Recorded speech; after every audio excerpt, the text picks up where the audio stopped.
sisi tulifanya makosa na mnisamehe. Tulikuwa natafuta kiongozi, tukachagua mfanyabiashara. Huyu sasa amenyang'anya wa biashara wote biashara Kenya. Ako kwa kila sekta ya biashara. One, ameingia manufacturing. Ako na kampuni 2 manufacturing steel. Amenunua Baburi Cement.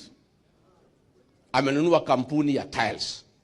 Na ndio ameweka very heavy tax on imported tiles. Ndio kampuni yake iuze tiles yote katika Jamhuri ya Kenya. Chuma, simiti na tiles ndio anasukumia sisi affordable housing, kwa sababu ndio anauza chuma na simiti na tiles. Wafanyabiashara wote walikuwa manufacturing ya cement, steel, tiles, amewaua. Ametoka hapo ameingilia medical business. Saa hii anajenga, anataka kuchukua Nairobi Hospital. Ile hospitali ya kifahari.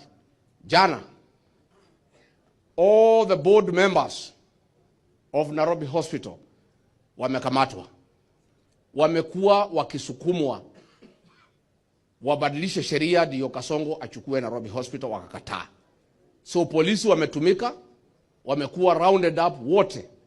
Wamefunguliwa different police stations, watashtakiwa kesho na mashtaka ya uongo, ndio walazimishwe wajiuzuru, waweke bodi mpya, ndio William Ruto achukue Nairobi Hospital ikiwa hospitali yake.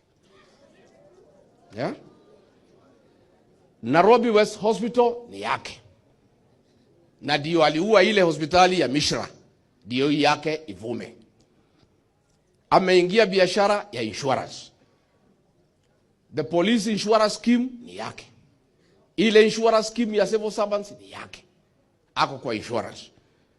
Ametoka hapo ameingia mambo ya masomo.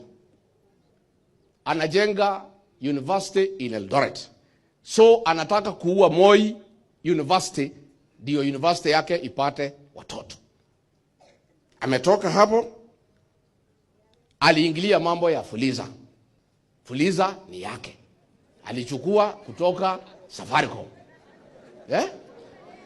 Ametoka hapo amechukua E-Citizen.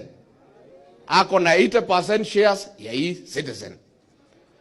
Ametoka hapo mambo ya hospitality, mahoteli. Ameweka mahoteli Taveta, Mombasa, Amboseli, Samburu National Park, kule Mara, Masai Mara, hata amefuga mto ile wanyama wanapitia. Kazi yote ya conferences and seminars and workshops ya serikali inapelekwa hoteli yake ya Weston. Ametoka hapo ameingilia mambo ya banking.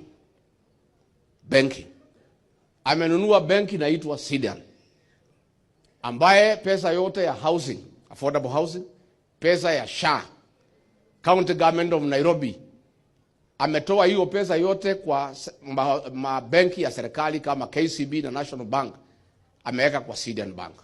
Hiyo bank every day inatengeneza faida ya 21 million. Na nia yake ni kupeleka pesa yote ya serikali Sidian Bank, ndio auwe benki zote za serikali ikuwe benki yake ndio imesimama.